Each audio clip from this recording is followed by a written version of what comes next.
আজকে এই চিকেনের রেসিপিটা কিন্তু খুব অল্প কিছু উপকরণ দিয়ে বানিয়ে দেখালাম। তো প্লিজ আমার এই ভিডিওটা প্রথম থেকে শেষ পর্যন্ত দেখতে থাকুন, একদম স্কিপ করে যাবেন না। আর কতটা অল্প সময়ের মধ্যে বানালাম, আর হাতের কাছে যে মশলাগুলো থাকে সেগুলো দিয়ে। আসসালামু আলাইকুম, আমি রোমা চলে এসেছি আবার একটা নতুন ভিডিও নিয়ে। তো আমার এই ভিডিওটা প্রথম থেকে শেষ পর্যন্ত দেখতে থাকুন, একদম স্কিপ করে যাবেন না। আর যারা আমার চ্যানেলে নতুন তারা আমার চ্যানেলটাকে সাবস্ক্রাইব করে পাশে থেকে বেল বাটনটি ক্লিক করে দেবেন। তো আজকের দিনটা দেখুন অনেক বৃষ্টি হচ্ছে আর হাওয়াও অনেক, দেখুন হাওয়া দিচ্ছে অনেক।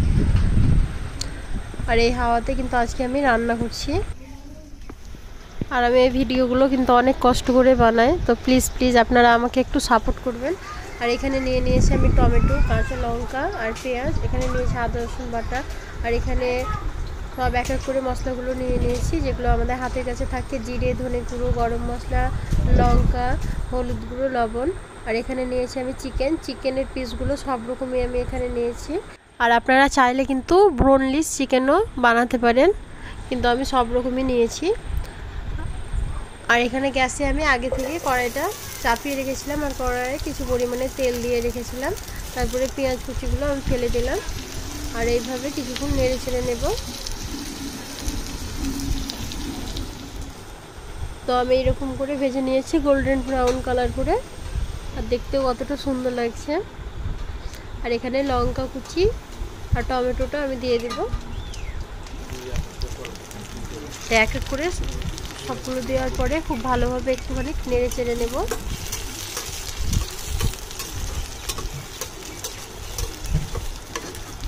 তো কিছুক্ষণ আমি এইভাবে নেড়ে নিয়েছি। একটু যখন টমেটো আর লঙ্কাটা যখন একটু নরম হয়ে যাবে তখন আমি আদা রসুন বাটাটা দিয়ে দিব। এবার মশলাগুলো এক এক করে সবগুলো দিয়ে দিব। হলুদ গুঁড়ো, তারপরে লঙ্কা গুঁড়ো, তারপরে জিরে গুঁড়ো, তারপরে দিয়ে দিব ধনে গুঁড়ো, আর সব শেষে কিন্তু আমি গরম মশলাটা দেবো। আর এখানে লবণ দিয়ে আমি খুব ভালোভাবে নেড়ে চেড়ে নেব, আর মশলাটাকে খুব ভালোভাবে আমি কষে নেব। মশলা থেকে যখন তেলগুলো ছড়ে যাবে তখনই আমি কিন্তু চিকেনটা দিয়ে দিব এখানে। তো এই দেখুন তেলটা কিন্তু বাহির হয়ে গেছে মশলা থেকে।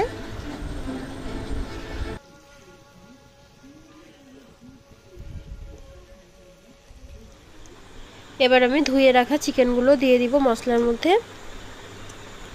তো এই দেখুন সবগুলো আমি ঢেলে দিলাম একসঙ্গে।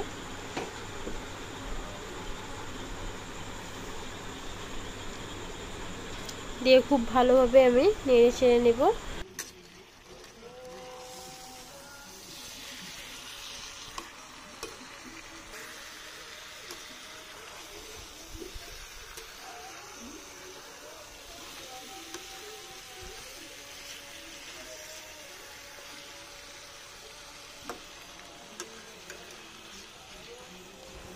তো এই দেখুন কিন্তু আমি খুব ভালোভাবে চিকেনগুলো মশলার সঙ্গে মেখে নিয়েছি, আর খুব ভালোভাবে কষে নেব এটাকে একবারে।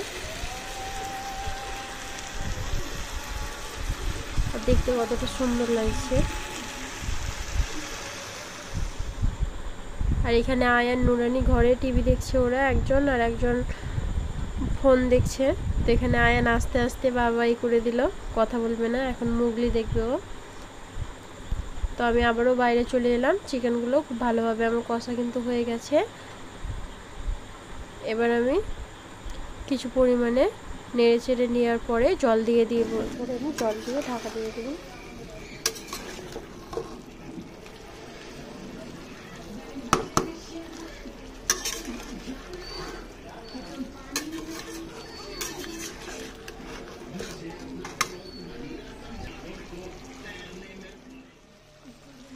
কিন্তু এই দেখুন একবারে আমার কমপ্লিট হয়ে গেছে চিকেনটা কষা।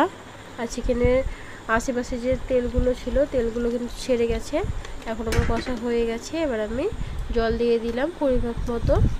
এখানে আমি চিকেনের ঝোল বানাচ্ছি, তো এখন সেই পরিমাণ মতো জল দেওয়ার পরে আমি একটা থালা দিয়ে ঢাকা দিয়ে দিব। কিছুক্ষণ ফুটবে, তারপরে আমি গ্যাস ঢাকার পরে কিন্তু আমি মিডিলে একবার ঢাকাটা খুলে দেখে নেব, কোনো রকম তলায় যেরকম না লাগে দু একবার নেড়ে চেড়ে তো এখানে এবার খুব ভালোভাবে আমি কিন্তু ফুটিয়ে নিয়েছি। এবার উপর থেকে কিছুটা গরম মশলা দিয়ে দিব ছড়িয়ে ছিটিয়ে, দিয়ে এটাকে ঠান্ডা করে আপনাদেরকে গ্যাস থেকে নিচে নামিয়ে দেখালাম।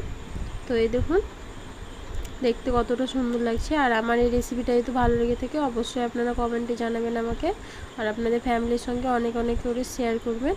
এটা কিন্তু গরম গরম ভাত অথবা রুটি সব কিছুর সঙ্গে পরিবেশন করতে পারবেন, আর বাচ্চা বড় সবাই কিন্তু খেতে খুব পছন্দ করে এটা। তো আজকের মতো এখানে আমি বিদায় নিচ্ছি, দেখা হবে অন্য কোনো নিউ ভিডিওর সঙ্গে। আল্লাহ হাফিজ।